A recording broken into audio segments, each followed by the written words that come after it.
오늘 우리 함께 나누실 말씀은 누가복음 22장 14절부터 23절까지의 말씀입니다. 누가복음 22장 14절부터 23절의 말씀 우리 함께 합독하시겠습니다.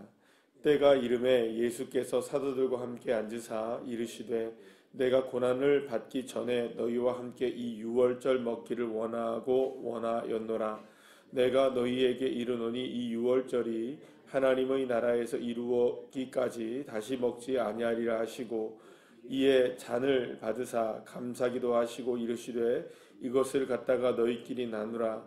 내가 너희에게 이르노니 내가 이제부터 하나님의 나라가 임할 때까지 포도나무에서 난 것을 다시 마시지 아니하리라 하시고 또 떡을 가져 감사기도 하시고 떼어 그들에게 주시며 이르시되 이것을 너희를 위하여 주는 내 몸이니라. 너희가 이를 행하여 나를 기념하라 하시고 저녁 먹은 후에 잔도 그와 같이 하여 이르시되 이 잔은 내 피로 세우는 새 언약이니 곧 너희를 위하여 붓는 것이라. 그러나 보라 나를 파는 자의 손이 나와 함께 상 위에 있도다. 인자는 이미 작정된 대로 가거니와 그를 파는 그 사람에게는 화가 있으리로다 하시니 그들이 서로 묻되 우리 중에서 이 일을 행할 자가 누구일까 하더라. 아멘. 할렐루야. 예수님께서 제자들과 함께 이제 마지막 식사를 하시게 됩니다. 우리가 그 유명한 최후의 만찬입니다. 자, 그런데 오늘 이 본문 15절 말씀에서 보시면 예수님이 고난을 받기 이전에 가장 하시고 싶으셨던 것이 무엇이냐? 오늘 본문의 말씀에 보면 너희와 함께 이 유월절 먹기를 원하였다. 그러니까 예수님이 제자들과 십자가를 지시기 전에 가장 마지막으로 하시고 싶으셨던 것이 있다면 함께 기도하는 것, 함께 전도하는 것, 함께 어디를 다니면서 복음을 전하는 것, 예수님의 말씀을 한 말씀을 더 가르치는 것, 많은 것들이 의미가 있었을 것이고 또 그것이 또 중요한 것들이 많았을 것인데 예수님이 그토록 원하셨던 것은 다른 것이 아니라 제자들과 함께 식사 한 끼 하시는 것이었다는 것을 알게 됩니다. 그러니까 오늘 우리가 보고 있는 이 최후의 만찬이라고 하는 이 최후의 만찬을 예수님이 정말로 기대하고 계셨던 것이라고 말할 수가 있습니다. 그렇다면 왜 예수님이 이렇게 최후의 만찬을 원하셨을까? 최후의 만찬이 가지고 있는 의미가 무엇일까? 물론 여러분 최후의 만찬에서는 여러 가지 이야기들을 주님이 하십니다. 물론 누가복음에 나와 있는 말씀만 있는 것은 아니죠. 예를 들어서 여러 가지 오늘 본문의 말씀만 있는 것은 아닙니다. 여러 가지의 말씀들이 있는 것입니다. 주님의 내일도 계속해서 이 말씀들이 이어지게 되겠고요. 많은 가르침들도 있고 여러 가지의 이제 예수님이 하시고 싶은 일이 있었으나 그러나 그 중에서 가장 단연 주님께서 하시고 싶으셨던 한 가지는 뭐냐? 바로 오늘의 이제 본문에 나오고 있는 것처럼 주님이 떡과 포도주를 떼시면서 주님이 나를 어떻게 하라 말씀하십니까?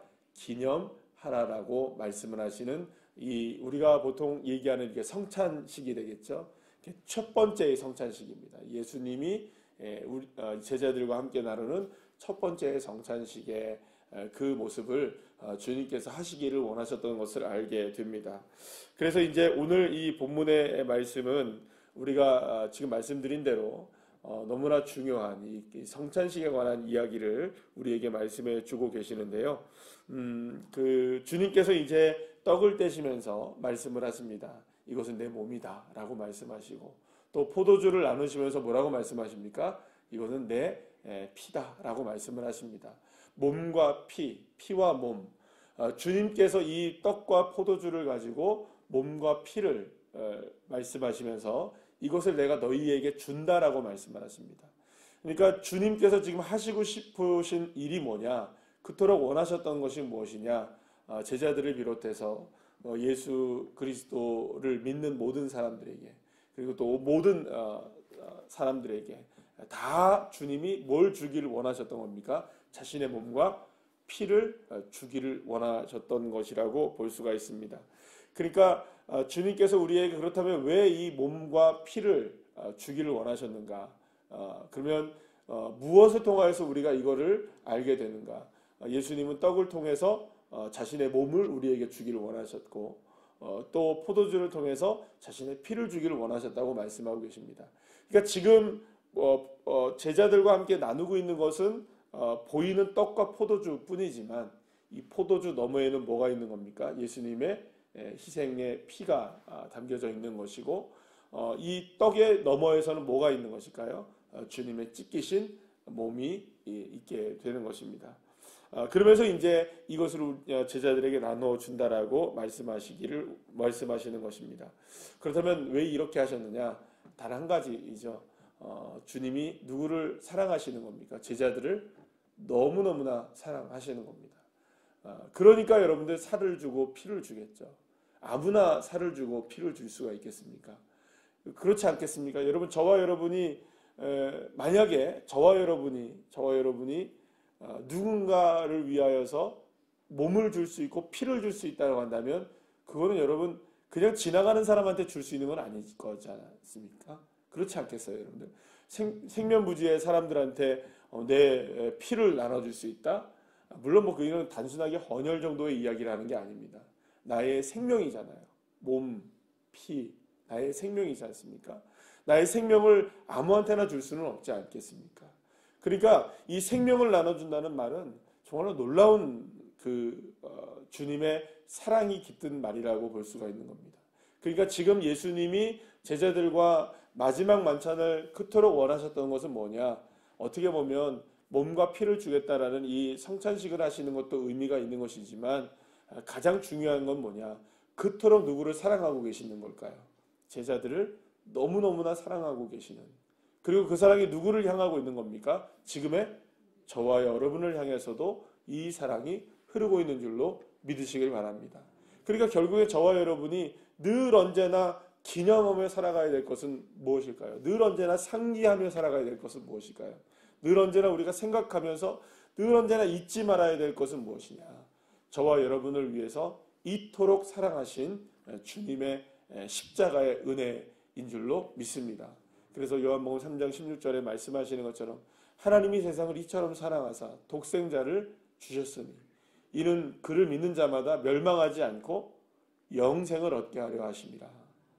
결국엔 주님이 저와 여러분을 너무나 이토록 사랑하셔서 자신의 몸과 피를 쏟아 부으시기까지, 찢기까지 하시면서 우리를 사랑하셨다는 것을 이 성만찬을 통하여서 제자들에게, 그리고 또 오늘 이 본문에 있는 저와 여러분에게 보여주고 있는 것입니다.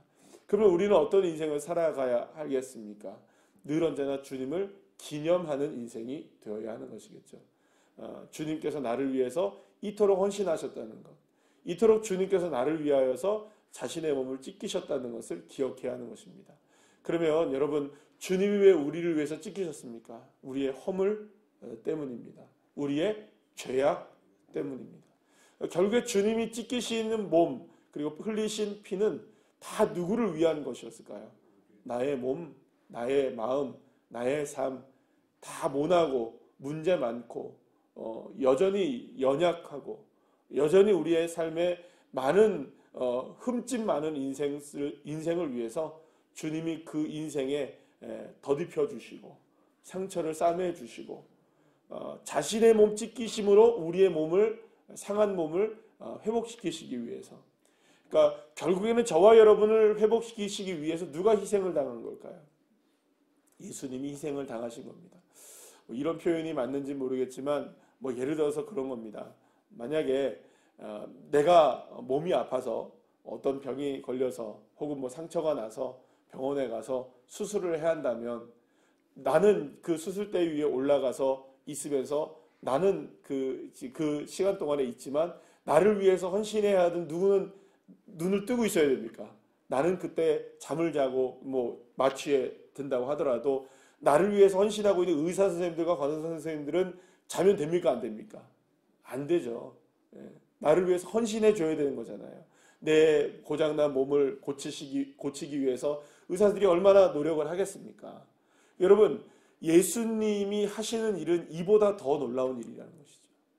저와 여러분을 고치시기 위해서 그냥 단순하게 도구를 사용하여서 나를 고치는 것만 해도 여러분들 놀라운 은혜잖아요. 그죠? 감사한 일 아니겠습니까? 수술하셔서 여러분들을 만약에 병을 한번 뭐 아픈 데나 뭐 상처 난 곳을 고쳐보신 분이 계신다면 그게 얼마나 놀라운 일이라는 걸 알게 될 거예요. 그러나 여러분, 예수님이 우리를 고치시는 것은 단순하게 도구를 가지고 고치신 것이 아닙니다. 기술을 가지고 고치신 게 아닙니다. 자신의 몸으로 고치신 것이죠. 자신의 삶으로 고치신 것이에요. 이건 있을 수가 없는 일이죠. 그러니 저와 여러분을 위해서 이런 식으로 하셨으니 이제는 내게 남겨진 이 주님의 사랑을 날마다 기념하며 살아가는 것. 그 사랑하는 여러분, 여러분에게도 그 방금 말씀드린 것처럼 혹시나 수술을 해보신 적이 있고 여기 뭐 어디에 째진 곳이 있어서 꼬맨분이라도 이렇게 상처라고 난 부분이 있으시죠? 몸에. 그 상처 난 부분은 무엇이 남습니까? 흉터가 남게 되어 있습니다. 이 흉터를 볼 때마다 내가 무슨 생각을 하나요? 아, 내가 이때 이런 걸 다쳤지 생각을 하십니까? 안 하십니까? 하죠. 바로 그것이죠. 저와 여러분의 삶 속에 무엇이 남겨져 있느냐? 예수의 흔적이 남겨져 있는 것입니다. 십자가의 흔적이 남겨져 있는 것이죠. 그래서 우리가 성찬식을 할 때마다 늘 언제나 생각하는 게 뭐냐? 이 떡을 보면서 내 몸의 상처를 생각하는 겁니다. 포도주를 바라보면서 내 몸의 연약한 것들을 바라보는 것이죠. 이거를 주님께서 어떻게 하신 겁니까? 십자가에서 덮으시고 싸매시고 용서해 주시고 우리를 새롭게 해 주시는 것입니다. 그래서 주님께서도 말씀하시죠. 이것을 기념하라 하시면서 20절 말씀에 새 언약이다라고 얘기하십니다. 새롭게 하시는 것이다, 우리를. 사랑하는 여러분, 저와 여러분 한 사람 한 사람 새롭게 하시기 위해서 예수님이 십자가를 지셨습니다.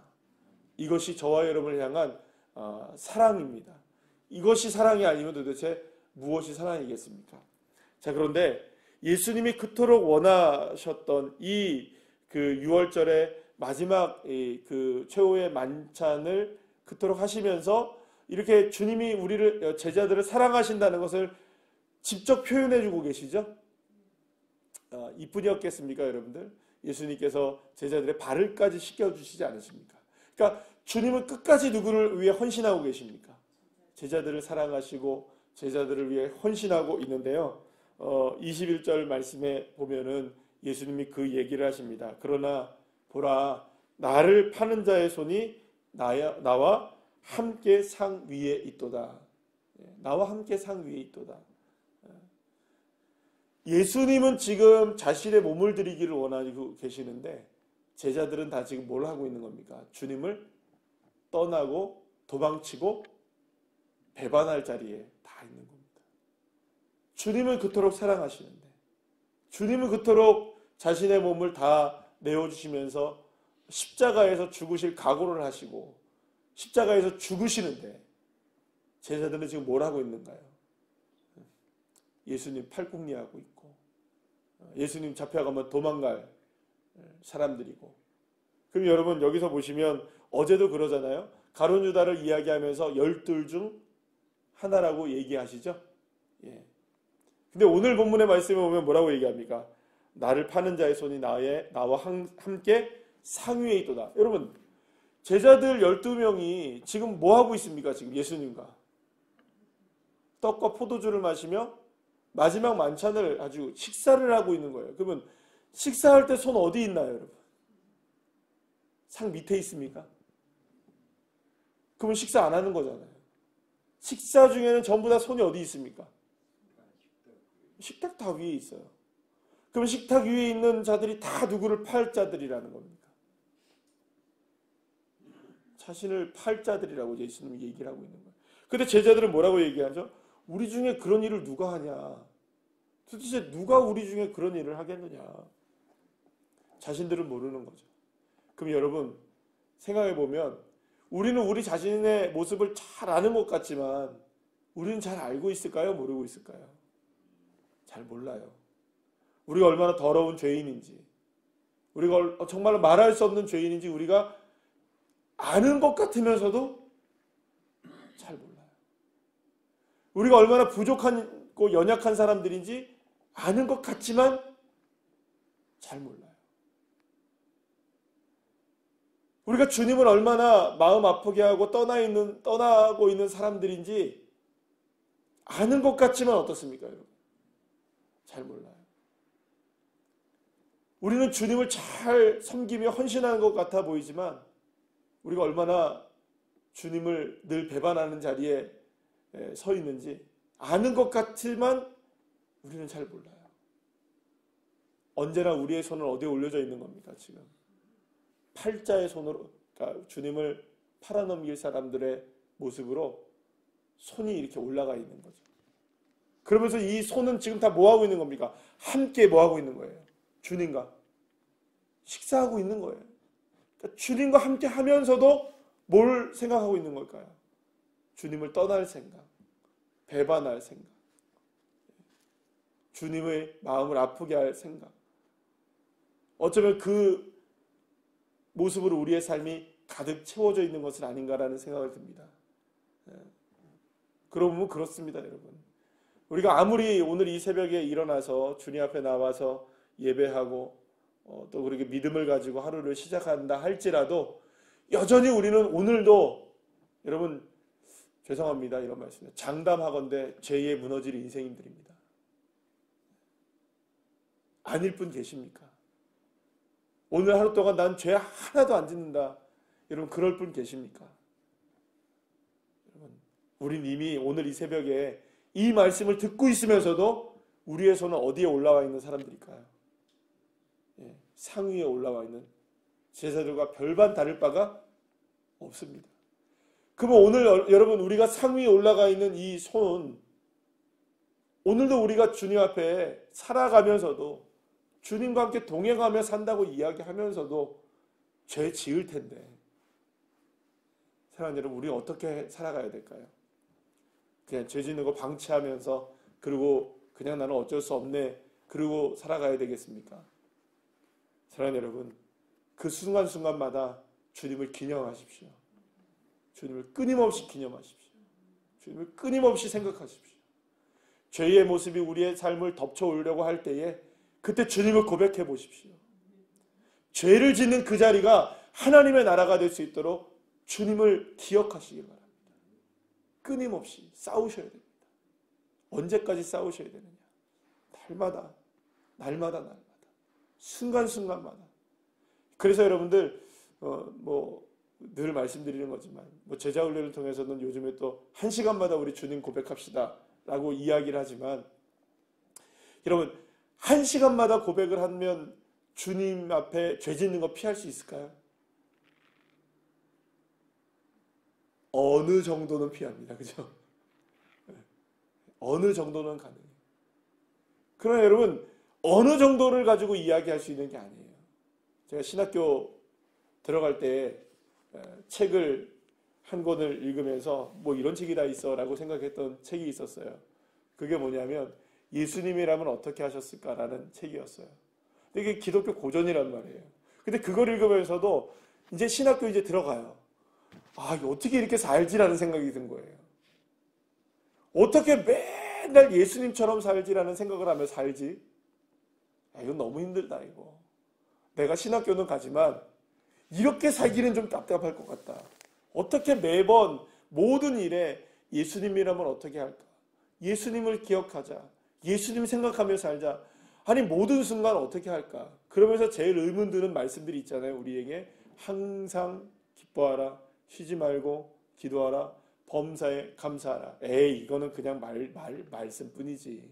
어떻게 우리가 항상 범사에, 어떻게 우리가 그렇게 매번 그렇게 살 수 있나? 그러나 여러분 신앙생활을 해보니 그게 정답이더란 말이죠. 항상이 아니면 늘 무너질 수밖에 없고, 범사가 아니면 깨질 수밖에 없고, 여러분 언제나 늘 언제나 24시간 주님을 바라보지 않으면 여러분이 넘어질 수밖에 없는 연약한 죄인이라는 사실을 우리가 기억해야만 하는 것이죠. 그러면 누가 필요합니까? 순간순간마다 주님이 우리에게 필요한 거예요. 그래서 여러분들 우리가 24시간 주님을 바라보자는 것은 물리적인 시간으로서 24시간 우리가 다 주님을 바라볼 수 없을 거예요 아마. 그러나 우리의 마음만은 우리의 삶만은 그렇게 주님을 24시간 바라보는 결단으로 나가야 하지 않겠습니까? 그래서 죄 지으려고 할 때마다, 죄의 마음이 우리에게 삶에 드러날 때마다 오라 나는 공고한 사람이구나 기억하면서 또다시 그 자리에서 누구를 고백하고, 예수를 고백하고, 주님 나의 왕이십니다. 주님 나의 십자가의 은혜를 베풀어 주신 구원자이십니다. 다시금 고백하면서 늘 언제나 24시간을 주님을 기념하는 삶. 이거야말로 손은 상 위에 올라가 있으나, 그죠? 그러나 그 손이 주님을 파는 손이 되지 않도록 우리가 살아갈 수 있는 유일한 한 가지 길이 아닐까. 그래서 주님 가르쳐 주신 것 같아요. 나를 어떻게 하라? 기념하라. 날마다 나를 어떻게 하라? 기념하라. 24시간 누구를 기념하라? 예수를 기념하라. 사랑하는 여러분, 오늘도 주어진 하루의 삶 속에서 주님을 묵묵히 바라보시면서 24시간을 주님을 기념할 수 있는 귀한 믿음의 자녀들 한 분 한 분들 다 되어 승리하시기를 간절히 축복합니다. 기도하시겠습니다.